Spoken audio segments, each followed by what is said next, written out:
Selamat datang di Wong Rapa 96. Like, share, subscribe.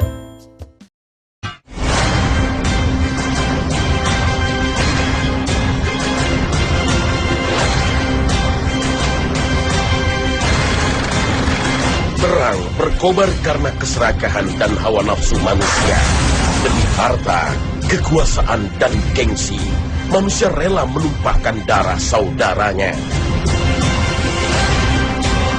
Namun, peperangan harus ditegakkan demi untuk membela diri dan keluarganya, serta mempertahankan kehormatan bangsanya. Perang untuk mengusir para penjajah dan manusia-manusia serakah. Sejarah umat manusia selalu diwarnai dengan peperangan dari zaman ke zaman. Perang antara yang hak dan yang batil. Menjelang kiamat tiba, pada akhir zaman ini, umat manusia akan kembali menghadapi perang yang maha dahsyat. Inilah perang akhir zaman. Lalu, siapakah yang akhirnya jadi pemenang?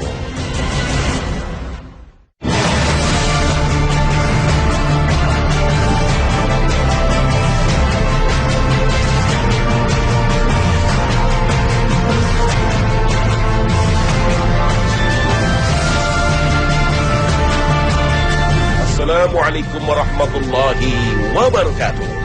Pemirsa khazanah yang dirahmati Allah Ta'ala, bagi orang yang beriman, bumi yang kita tempati ini kelak akan hancur.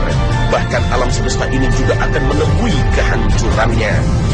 Menjelang kiamat tiba, umat manusia akan menghadapi berbagai peristiwa besar di akhir zaman. Rasulullah SAW telah berpesan tentang fitnah akhir zaman yang dibawa oleh Dajjal. Semua kekacauan, perselisihan, dan peperangan yang terjadi dalam sejarah Islam merupakan rangkaian fitnah yang saling terkait, dan puncaknya kemunculan Dajjal.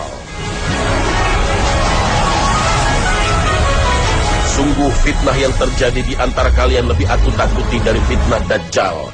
Dan tiada seseorang yang dapat selamat dari rangkaian fitnah sebelum fitnah Dajjal, melainkan akan selamat pula darinya, Dajjal. Dan tiada fitnah yang dibuat sejak adanya dunia ini, baik kecil ataupun besar, kecuali untuk fitnah Dajjal. Hadits riwayat Ahmad. Dalam beberapa hadits digambarkan sosok Dajjal memiliki ciri khusus.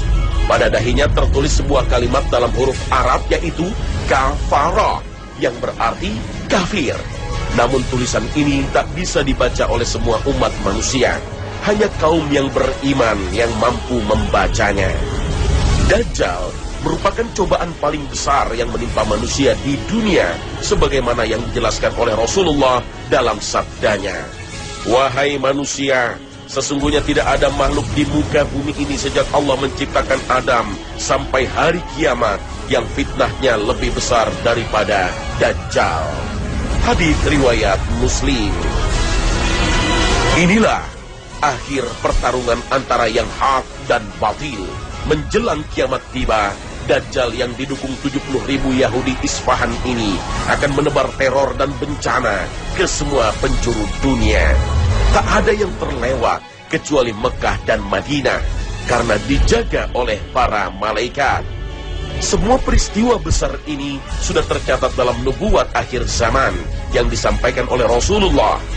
Kejadian demi kejadian akan datang berurutan, bahkan sebagian sudah terbukti di tengah-tengah kita. Hingga terjadilah sebuah peperangan dahsyat di akhir zaman yang disebut Malhamah Kubra. Kapan peristiwa itu terjadi? Wallahu a'lam. Tak ada yang mengetahuinya. Saat ini umat Islam di dunia tak berdaya. Namun Rasulullah SAW telah mengabarkan pada kita, kelak dengan pimpinan Al-Mahdi, umat Islam kembali akan meraih kemenangan demi kemenangan. Bagaimanakah kemenangan itu terjadi? Dan kenapa Rasulullah mengisyaratkan dalam sabdanya, tak ada lagi senjata modern seperti yang kita kenal, tak ada lagi rudal dan pesawat-pesawat tempur dengan kecanggihan teknologinya. Apa sesungguhnya yang terjadi pada perang akhir zaman ini? Rasulullah Shallallahu Alaihi Wasallam telah menceritakan banyak hadis tentang Imam Mahdi yang terpilih sebagai pemimpin umat pada akhir zaman. Namanya, sebagaimana Rasulullah Muhammad bin Abdullah, berasal dari garis keturunan Fatimah radhiyallahu anha. Rasulullah bersabda, dunia tidak akan lenyap hingga seorang dari keluargaku menguasai bangsa Arab. Namanya sesuai dengan namaku. Hadis riwayat At-Tirmizi. Al-Mahdi dibaiat oleh sebagian kecil umat Islam di depan Ka'bah antara Hajar Aswad dan Makam Ibrahim. Menurut sebuah riwayat, mereka berjumlah 314 orang, sebagaimana jumlah pasukan perang Badar. Rasulullah bersabda, akan berlindung di rumah ini Ka'bah suatu kaum yang tidak memiliki kekuatan dan pengikut yang banyak. Kepada mereka diutus satu pasukan yang sangat besar. Karena pasukan itu sampai di Al-Baidah, Allah menenggelamkan mereka. Hadis riwayat Muslim. Al-Mahdi berlindung di Ka'bah setelah dikejar-kejar pasukan Arab dari Syam yang dikenal kelompok As-Sufyani. Namun, Allah menenggelamkan mereka di tanah Arab. Dan setelah pembaiatan dan penenggelaman pasukan Arab ini, tersiarlah kemunculan Imam Mahdi ke seluruh penjuru dunia. Kemudian bergabunglah pasukan pembela Al-Mahdi yang berpanji hitam.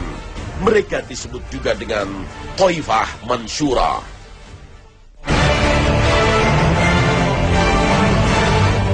Kemunculan Al-Mahdi diawali krisis politik di negeri Arab karena sengketa kekuasaan setelah wafatnya seorang raja Arab. Dalam sebuah hadis yang diriwayatkan Ibnu Majah dan Al-Hakim, Rasulullah bersabda, akan berperang 3 orang di sisi perbendaharaanmu. Mereka semua adalah putra khalifah, tetapi tak seorang pun di antara mereka yang berhasil menguasainya. Kemudian muncullah bendera-bendera hitam dari arah timur. Lantas mereka membunuh kamu dengan suatu pembunuhan yang belum pernah dialami oleh kaum sebelummu. Kemudian beliau Shallallahu Alaihi Wasallam menyebutkan sesuatu yang aku tidak hafal, lalu bersabda, maka jika kamu melihatnya, berbaiatlah walaupun dengan merangkak di atas salju, karena dia adalah Khalifah Allah Al-Mahdi. Perseteruan politik berakhir pada kegagalan, hingga tak ada satupun putra mahkota yang berhasil merebut kekuasaan di negeri Arab. Kemudian, berbagai kelompok umat Islam mendatangi Al-Mahdi dan membaiatnya. Al-Mahdi berhasil melakukan berbagai reformasi, baik di sektor politik, ekonomi, maupun militer. Inilah yang disebutkan dalam hadis Nabi dengan penaklukan Jazirah Arab. Tidak hanya meliputi Arab Saudi, juga negeri-negeri teluk lainnya seperti Yaman, Oman, Qatar, Bahrain, Uni Emirat Arab, dan Kuwait. Ketika kekuasaan dipegang oleh Khalifah Al-Mahdi yang meliputi semua kawasan Timur Tengah, maka peta kekuatan politik dunia akan bergeser. Hegemoni Barat di Timur Tengah sudah berakhir. Amerika Serikat tidak lagi memiliki negara sekutu di kawasan Teluk untuk mengamankan kepentingan politik, ekonomi, dan energinya. Mau tidak mau, Amerika harus berdamai dengan kekhalifahan Al-Mahdi. Namun, perjanjian damai ini dikhianati oleh pihak Barat yang disebutkan dalam hadis Nabi dengan nama Romawi. Kalian akan mengadakan perjanjian damai dengan bangsa Romawi. Selama masa perjanjian damai itu, kalian dan bangsa Romawi akan memerangi musuh bersama. Kalian akan meraih kemenangan, mendapatkan harta rampasan perang yang banyak, dan kembali dengan selamat. Ketika kalian pulang dan sampai di padang sabana yang berbukit-bukit, seorang prajurit Romawi mengangkat salib dan berteriak dengan lantang, "Jayalah salib!" Mendengar hal itu, seorang laki-laki dari barisan kaum muslimin pun bangkit dan membantahkan salib. Ketika itulah, bangsa Romawi membatalkan perjanjian damai dan mempersiapkan kekuatan untuk memerangi kalian. Mereka datang dengan membawa 80 panji, dan masing-masing panji berkekuatan 12.000 pasukan. Hadis ini diriwayatkan Abu Daud dalam kitab Al-Malahim dan Ibnu Majah dalam kitab Al-Fitan.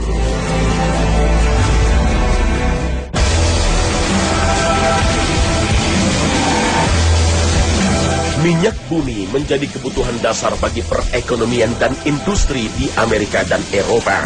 Setelah tak mampu mempertahankan hegemoninya di Timur Tengah, negara koalisi negara koalisi Barat berusaha menguasai negara-negara di kawasan Khorasan yang juga kaya dengan minyak, seperti Iran, Afghanistan, dan Pakistan. Namun, hanya Iran yang tak mudah ditaklukkan. Saat ini, Iran sudah berkembang menjadi negara adidaya baru dengan kekuatan persenjataan dan nuklirnya. Dalam sejarah, Iran yang dahulu bagian dari Persia merupakan imperium raksasa selain imperium Romawi. Dua kerajaan inilah yang menjadi penguasa dunia kala itu. Sejarah pun kembali berulang. Imperium Romawi di abad modern ini dikendalikan oleh Amerika dan Eropa.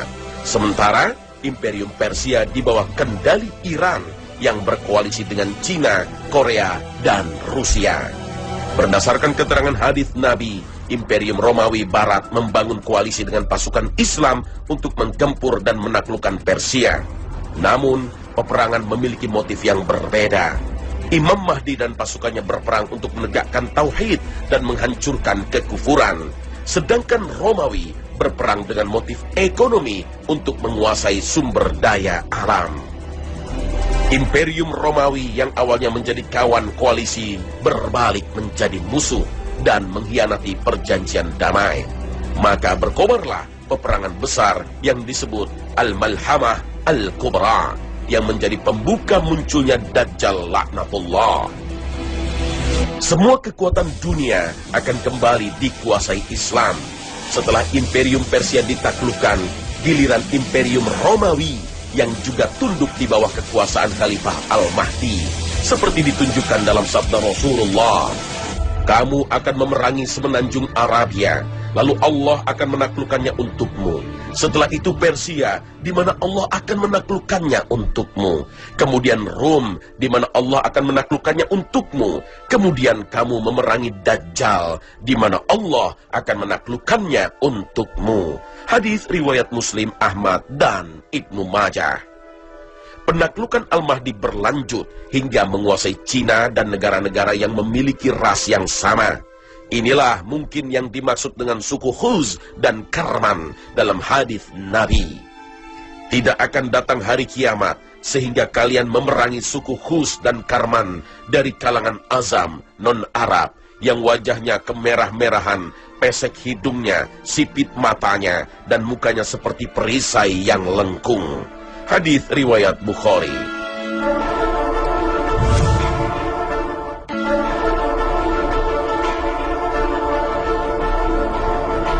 Malhamah Kubra adalah pertempuran yang sangat dahsyat antara pasukan Al-Mahdi dan koalisi Imperium Barat yang mungkin diwakili saat ini dengan Amerika Serikat dan Eropa. Dahsyatnya pembantaian yang terjadi di Ahmad dan Dabiq sekitar kawasan Damaskus, hingga disebutkan dalam hadis setiap keluarga muslim hanya satu orang yang selamat, dan dari pasukan musuh yang tertinggal satu orang. Dalam peperangan ini, seperti dijelaskan dalam hadis riwayat Muslim, sepertiga pasukan muslim melarikan diri dan Allah tidak akan mengampuni dosa mereka. Sepertiga mati syahid dan sepertiga lagi mereka meraih kemenangan.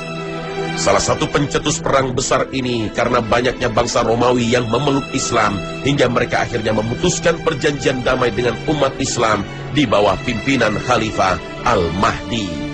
Dan inilah yang menjadi awal kehancuran Imperium Romawi Barat. Semua hadis yang menjelaskan perang akhir zaman seolah-olah kita kembali ke masa lampau. Sebuah zaman yang belum ditemukan berbagai teknologi modern. Tak ada senjata api, rudal, apalagi nuklir. Juga tak ada tank-tank dan pesawat tempur yang menyapu musuh dari udara. Perang akhir zaman kembali menggunakan senjata pedang, tombak, panah, dan dengan kendaraan berkuda. Benarkah? Inilah nubuat akhir zaman yang dipastikan kebenarannya, karena bersumber dari Rasulullah yang dibimbing oleh wahyu dari Allah Azza wa Jalla. Untuk memahami sabda Nabi ini bisa menggunakan analisis tentang kemungkinan terjadinya hujan meteor. Kehancuran seluruh senjata modern disebabkan hujan meteor yang menabrak bumi, hingga menimbulkan medan magnet raksasa yang mengubah sistem gravitasi bumi. Akibatnya, berbagai peralatan modern tak bisa lagi digunakan. Sebagian besar bumi akan terinduksi menjadi medan magnet. Seluruh benda yang terbuat dari logam menjadi magnet, hingga tak lagi bisa digunakan karena macet. Mulai dari persenjataan, peralatan tempur seperti tank, pesawat tempur, kapal laut, hingga nuklir. Akibat dari hantaman keras meteor, debu-debu bertaburan di angkasa. Sinar matahari tertutup debu yang tebal. Langit menjadi gelap. Inilah barangkali yang disebutkan dalam surat Ad-Dukhan. Maka tunggulah hari ketika langit membawa kabut yang nyata, yang meliputi semua manusia. Inilah azab yang pedih. Mereka berdoa, "Ya Tuhan kami, lenyapkanlah azab ini dari kami. Sungguh kami akan beriman." Al-Quran Surah Ad-Dukhan ayat 10 hingga 12. Naiknya suhu bumi menimbulkan berbagai penyakit yang menimpa seluruh umat manusia di bumi, seperti ditunjukkan oleh Rasulullah SAW dalam sabdanya. Sesungguhnya Rabb kalian telah memperingatkan kalian dengan 3 hal. Pertama, asal dukhon yang menerpa orang mukmin, di mana mereka seperti terkena gejala flu, dan juga melanda orang kafir, di mana sekujur tubuh mereka membengkak, lalu mereka tidak bisa mendengar, tuli. Kedua, keluarnya binatang, dan ketiga, keluarnya Dajjal. Hadis riwayat At-Tabrani.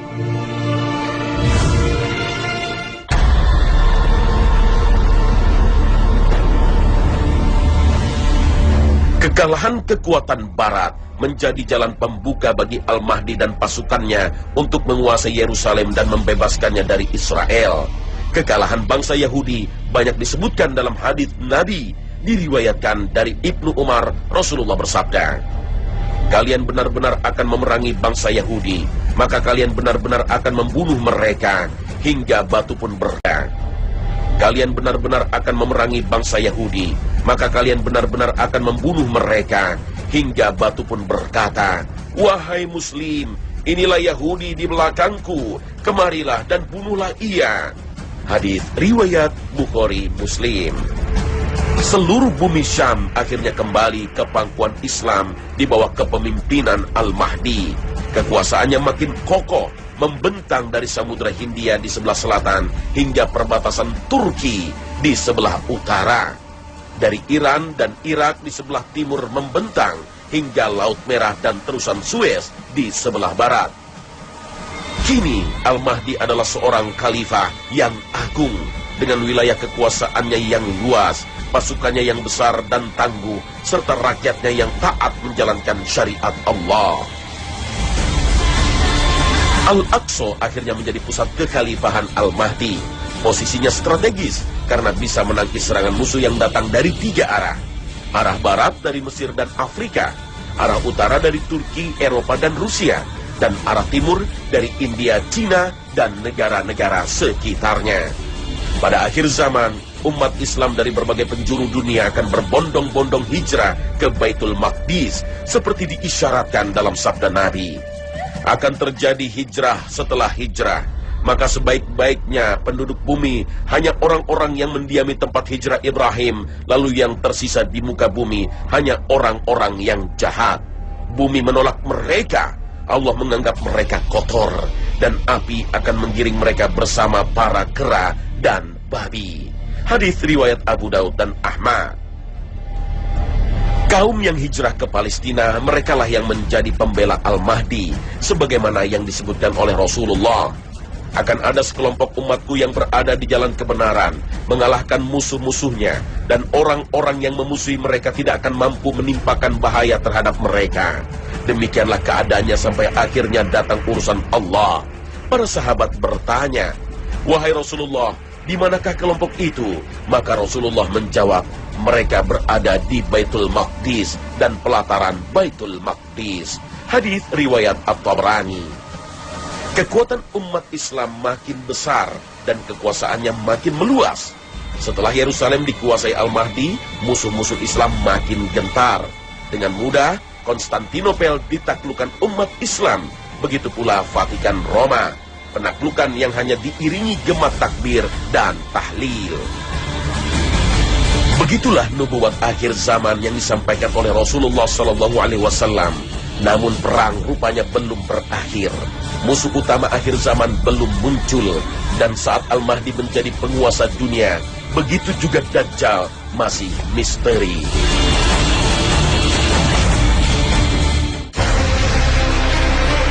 Kemenangan demi kemenangan yang diraih oleh umat Islam membuat geram Dajjal. Kemarahan makin memuncak saat Baitul Maqdis dibebaskan umat Islam. Apalagi saat Konstantinopel dan Vatikan Roma bertekuk lutut di bawah kekuasaan Al-Mahdi. Rasulullah bersabda, sesungguhnya Dajjal akan keluar karena suatu kemarahan. Hadis riwayat Muslim dan Ahmad.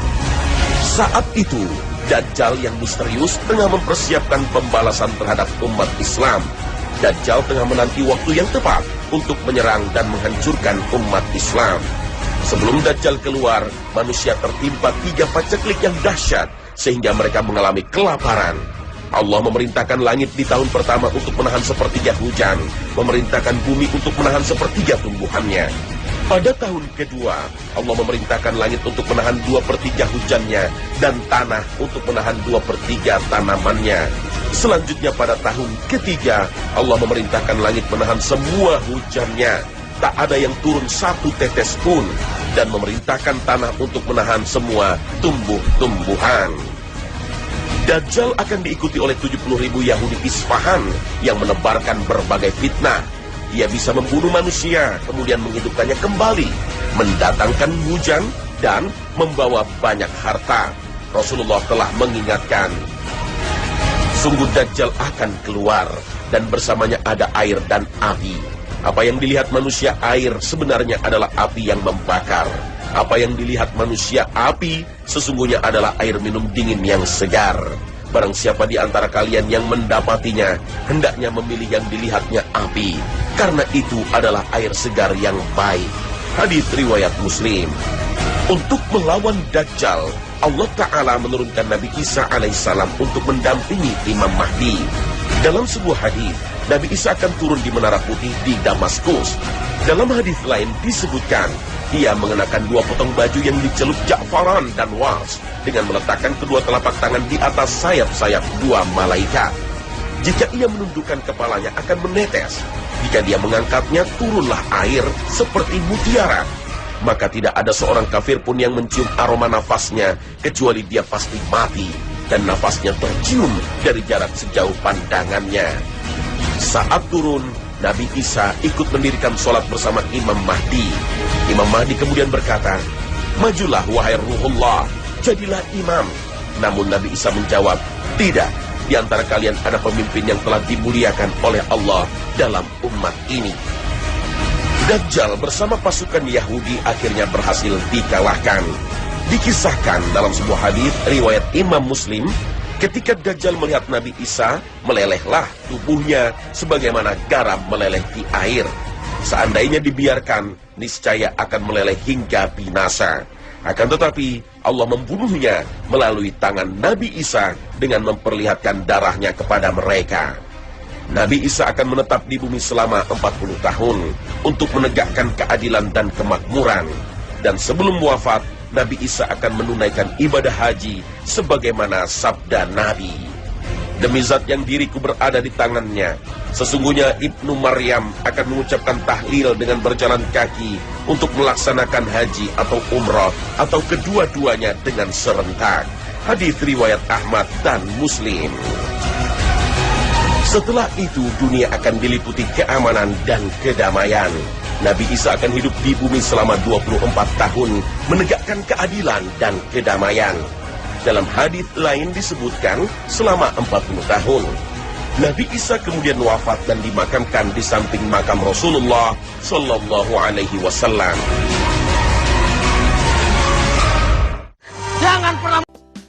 Terima kasih telah menonton. Like, share, subscribe. Kiamat, sehingga kalian memerangi suku Khus dan Karman dari kalangan Azam, non-Arab, yang wajahnya kemerah-merahan, pesek hidungnya, sipit matanya, dan mukanya seperti perisai yang lengkung. Hadis riwayat Bukhari.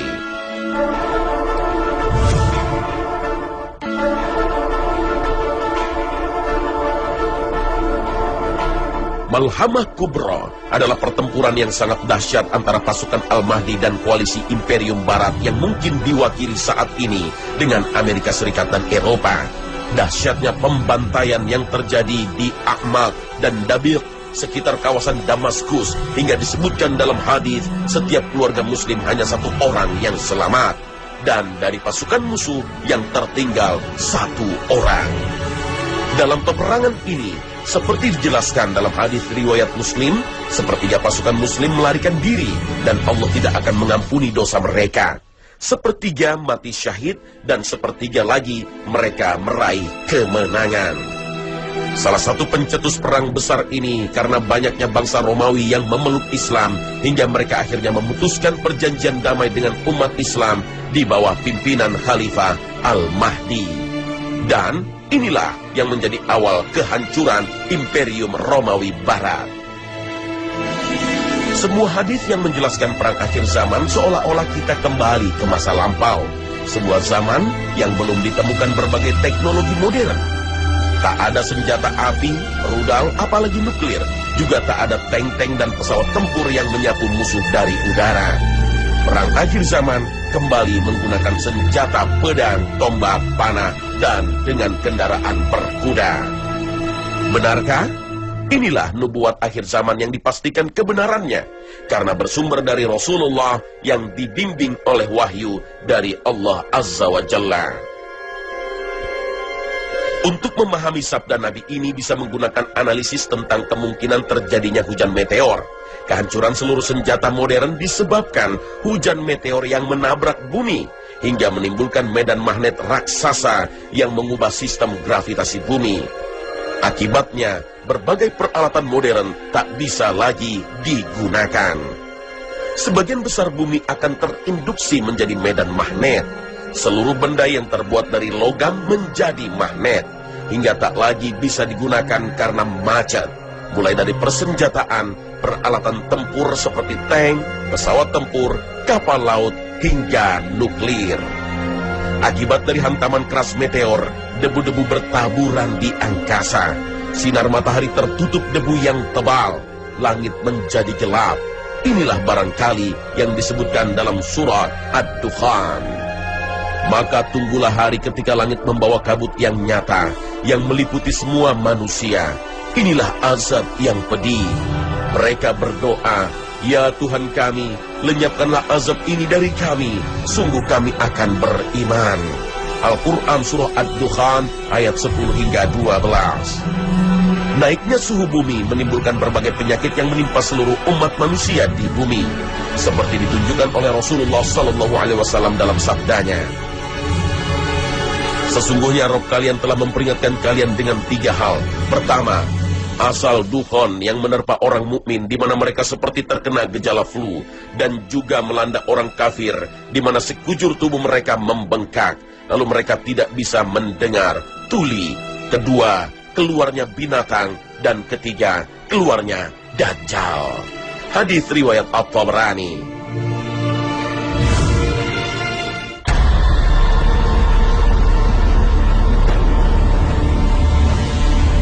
Kekalahan kekuatan Barat menjadi jalan pembuka bagi Al-Mahdi dan pasukannya untuk menguasai Yerusalem dan membebaskannya dari Israel.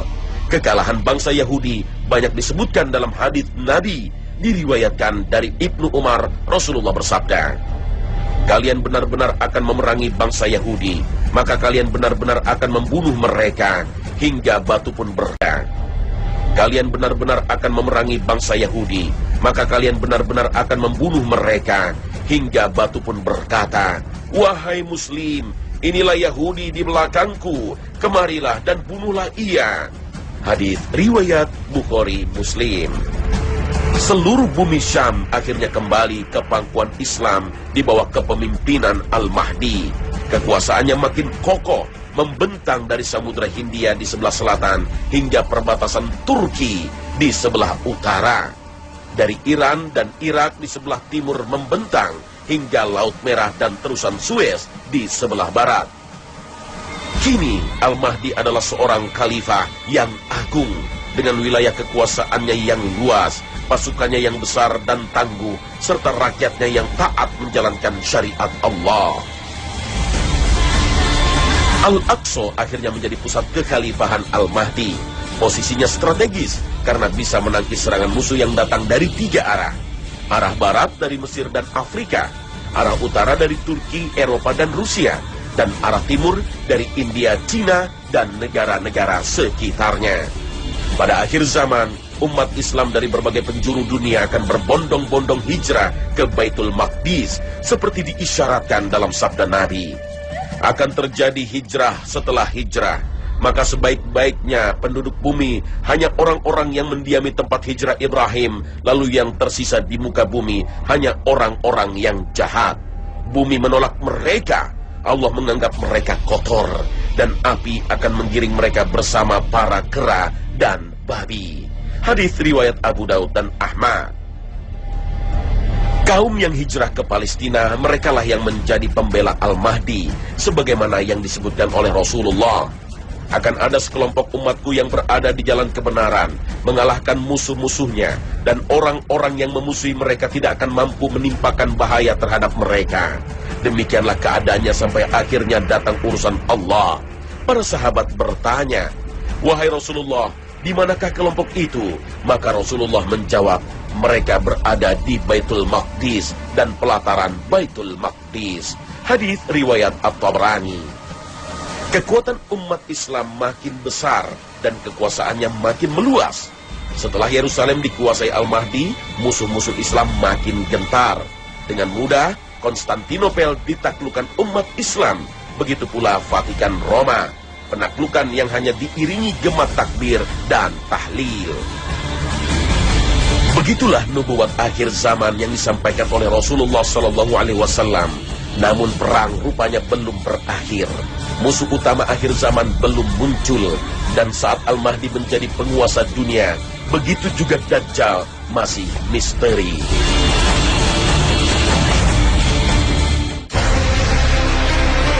Kemenangan demi kemenangan yang diraih oleh umat Islam membuat geram Dajjal. Kemarahan makin memuncak saat Baitul Maqdis dibebaskan umat Islam. Apalagi saat Konstantinopel dan Vatikan Roma bertekuk lutut di bawah kekuasaan Al-Mahdi. Rasulullah bersabda, "Sesungguhnya Dajjal akan keluar karena suatu kemarahan." Hadis riwayat Muslim dan Ahmad. Saat itu, Dajjal yang misterius tengah mempersiapkan pembalasan terhadap umat Islam. Dajjal tengah menanti waktu yang tepat untuk menyerang dan menghancurkan umat Islam. Sebelum Dajjal keluar, manusia tertimpa 3 paceklik yang dahsyat sehingga mereka mengalami kelaparan. Allah memerintahkan langit di tahun pertama untuk menahan sepertiga hujan, memerintahkan bumi untuk menahan sepertiga tumbuhannya. Pada tahun kedua, Allah memerintahkan langit untuk menahan 2/3 kekuatan politik dunia akan bergeser. Hegemoni Barat di Timur Tengah sudah berakhir. Amerika Serikat tidak lagi memiliki negara sekutu di kawasan Teluk untuk mengamankan kepentingan politik, ekonomi, dan energinya. Mau tidak mau, Amerika harus berdamai dengan kekhalifahan Al-Mahdi. Namun, perjanjian damai ini dikhianati oleh pihak Barat yang disebutkan dalam hadis Nabi dengan nama Romawi. Kalian akan mengadakan perjanjian damai dengan bangsa Romawi. Selama masa perjanjian damai itu, kalian dan bangsa Romawi akan memerangi musuh bersama.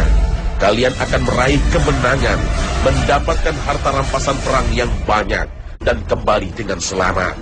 Ketika kalian pulang dan sampai di padang sabana yang berbukit-bukit, seorang prajurit Romawi mengangkat salib dan berteriak dengan lantang, "Jayalah salib!" Mendengar hal itu, seorang laki-laki dari barisan kaum muslimin pun bangkit dan membantahkan salib. Ketika itulah, bangsa Romawi membatalkan perjanjian damai dan mempersiapkan kekuatan untuk memerangi kalian. Mereka datang dengan membawa 80 panji, dan masing-masing panji berkekuatan 12.000 pasukan. Hadis ini diriwayatkan Abu Daud dalam kitab Al-Malahim dan Ibnu Majah dalam kitab Al-Fitan.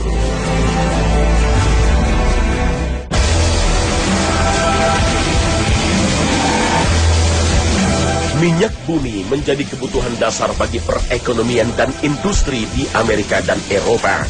Setelah tak mampu mempertahankan hegemoninya di Timur Tengah, negara koalisi negara koalisi Barat berusaha menguasai negara-negara di kawasan Khorasan yang juga kaya dengan minyak, seperti Iran, Afghanistan, dan Pakistan. Namun, hanya Iran yang tak mudah ditaklukkan. Saat ini, Iran sudah berkembang menjadi negara adidaya baru dengan kekuatan persenjataan dan nuklirnya. Dalam sejarah, Iran yang dahulu bagian dari Persia merupakan imperium raksasa selain imperium Romawi. Dua kerajaan inilah yang menjadi penguasa dunia kala itu. Sejarah pun kembali berulang. Imperium Romawi di abad modern ini dikendalikan oleh Amerika dan Eropa. Sementara Imperium Persia di bawah kendali Iran yang berkoalisi dengan Cina, Korea, dan Rusia. Berdasarkan keterangan hadis Nabi, Imperium Romawi Barat membangun koalisi dengan pasukan Islam untuk menggempur dan menaklukkan Persia. Namun, peperangan memiliki motif yang berbeda. Imam Mahdi dan pasukannya berperang untuk menegakkan tauhid dan menghancurkan kekufuran. Sedangkan Romawi berperang dengan motif ekonomi untuk menguasai sumber daya alam. Imperium Romawi yang awalnya menjadi kawan koalisi berbalik menjadi musuh dan mengkhianati perjanjian damai. Maka berkobarlah peperangan besar yang disebut Al-Malhamah Al-Kubra yang menjadi pembuka munculnya Dajjal laknatullah. Semua kekuatan dunia akan kembali dikuasai Islam. Setelah Imperium Persia ditaklukkan, giliran Imperium Romawi yang juga tunduk di bawah kekuasaan Khalifah Al-Mahdi. Seperti ditunjukkan dalam sabda Rasulullah, kamu akan memerangi semenanjung Arabia, lalu Allah akan menaklukkannya untukmu. Setelah itu Persia, di mana Allah akan menaklukkannya untukmu. Kemudian Rom, di mana Allah akan menaklukkannya untukmu. Kemudian kamu memerangi Dajjal, di mana Allah akan menaklukkannya untukmu. Hadis riwayat Muslim, Ahmad, dan Ibnu Majah. Penaklukan Al-Mahdi berlanjut hingga menguasai Cina dan negara-negara yang memiliki ras yang sama. Inilah mungkin yang dimaksud dengan suku Khuz dan Karman dalam hadis Nabi. Tidak akan datang hari kiamat di akhir zaman yang disebut Malhamah Kubra. Kapan peristiwa itu terjadi? Wallahu a'lam. Tak ada yang mengetahuinya. Saat ini umat Islam di dunia tak berdaya. Namun Rasulullah SAW telah mengabarkan pada kita, kelak dengan pimpinan Al-Mahdi, umat Islam kembali akan meraih kemenangan demi kemenangan. Bagaimanakah kemenangan itu terjadi? Dan kenapa Rasulullah mengisyaratkan dalam sabdanya, tak ada lagi senjata modern seperti yang kita kenal. Tak ada lagi rudal dan pesawat-pesawat tempur dengan kecanggihan teknologinya. Apa sesungguhnya yang terjadi pada perang akhir zaman ini? Rasulullah SAW telah menceritakan banyak hadis tentang Imam Mahdi yang terpilih sebagai pemimpin umat pada akhir zaman. Namanya, sebagaimana Rasulullah Muhammad bin Abdullah, berasal dari garis keturunan Fatimah radhiyallahu anha. Rasulullah bersabda, dunia tidak akan lenyap hingga seorang dari keluargaku menguasai bangsa Arab. Namanya sesuai dengan namaku. Hadis riwayat At-Tirmizi. Al-Mahdi dibaiat oleh sebagian kecil umat Islam di depan Ka'bah antara Hajar Aswad dan Makam Ibrahim. Menurut sebuah riwayat, mereka berjumlah 314 orang, sebagaimana jumlah pasukan perang Badar. Rasulullah bersabda, Akan berlindung di rumah ini Ka'bah, suatu kaum yang tidak memiliki kekuatan dan pengikut yang banyak. Kepada mereka diutus satu pasukan yang sangat besar. Karena pasukan itu sampai di Al-Baidah, Allah menenggelamkan mereka. Hadis riwayat Muslim. Al-Mahdi berlindung di Ka'bah setelah dikejar-kejar pasukan Arab dari Syam yang dikenal kelompok As-Sufyani. Namun, Allah menenggelamkan mereka di tanah Arab. Dan setelah pembaiatan dan penenggelaman pasukan Arab ini, tersiarlah kemunculan Imam Mahdi ke seluruh penjuru dunia. Kemudian bergabunglah pasukan pembela Al-Mahdi yang berpanji hitam. Mereka disebut juga dengan Taifah Mansyurah.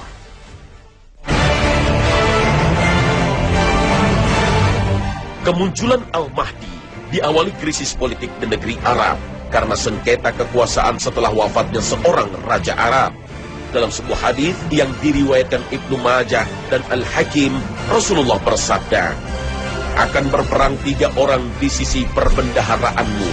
Mereka semua adalah putra khalifah, tetapi tak seorang pun di antara mereka yang berhasil menguasainya.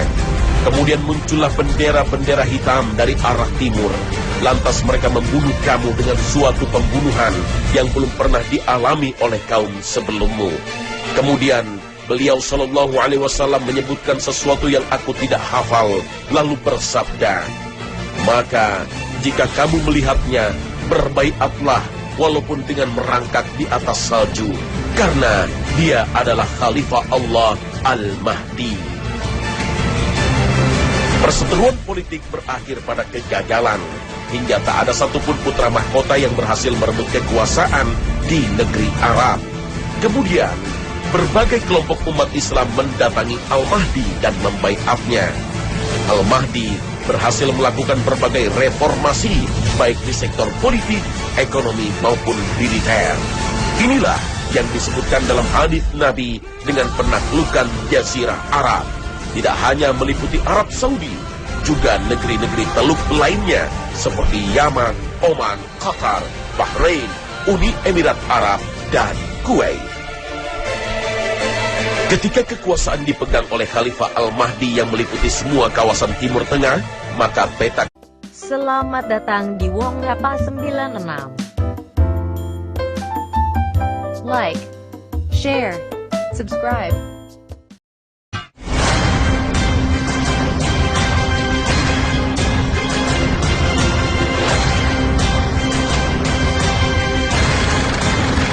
Perang berkobar karena keserakahan dan hawa nafsu manusia. Demi harta, kekuasaan, dan gengsi, manusia rela menumpahkan darah saudaranya. Namun, peperangan harus ditegakkan demi untuk membela diri dan keluarganya, serta mempertahankan kehormatan bangsanya. Perang untuk mengusir para penjajah dan manusia-manusia serakah. Sejarah umat manusia selalu diwarnai dengan peperangan dari zaman ke zaman. Perang antara yang hak dan yang batil. Menjelang kiamat tiba, pada akhir zaman ini, umat manusia akan kembali menghadapi perang yang maha dahsyat. Inilah perang akhir zaman. Lalu, siapakah yang akhirnya jadi pemenang?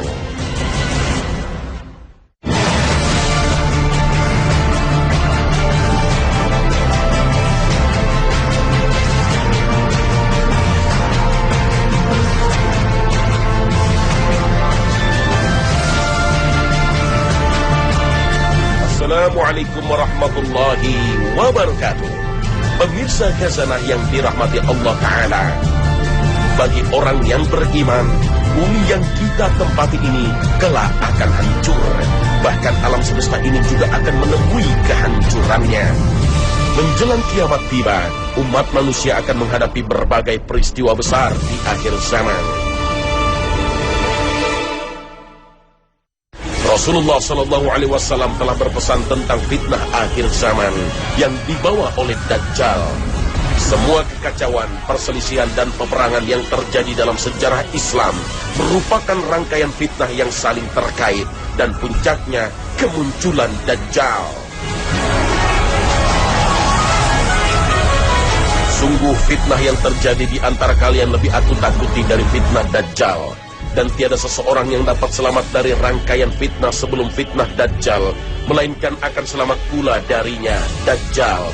Dan tiada fitnah yang dibuat sejak adanya dunia ini, baik kecil ataupun besar, kecuali untuk fitnah Dajjal. Hadis riwayat Ahmad. Dalam beberapa hadis digambarkan sosok Dajjal memiliki ciri khusus. Pada dahinya tertulis sebuah kalimat dalam huruf Arab, yaitu kafara, yang berarti kafir. Namun tulisan ini tak bisa dibaca oleh semua umat manusia. Hanya kaum yang beriman yang mampu membacanya. Dajjal merupakan cobaan paling besar yang menimpa manusia di dunia, sebagaimana yang dijelaskan oleh Rasulullah dalam sabdanya. Wahai manusia, sesungguhnya tidak ada makhluk di muka bumi ini sejak Allah menciptakan Adam sampai hari kiamat yang fitnahnya lebih besar daripada Dajjal. Hadis riwayat Muslim. Inilah akhir pertarungan antara yang hak dan batil. Menjelang kiamat tiba, Dajjal yang didukung 70.000 Yahudi Isfahan ini akan menebar teror dan bencana ke semua penjuru dunia. Tak ada yang terlewat kecuali Mekah dan Madinah karena dijaga oleh para malaikat. Semua peristiwa besar ini sudah tercatat dalam nubuat akhir zaman yang disampaikan oleh Rasulullah. Kejadian demi kejadian akan datang berurutan, bahkan sebagian sudah terbukti di tengah-tengah kita. Hingga terjadilah sebuah peperangan dahsyat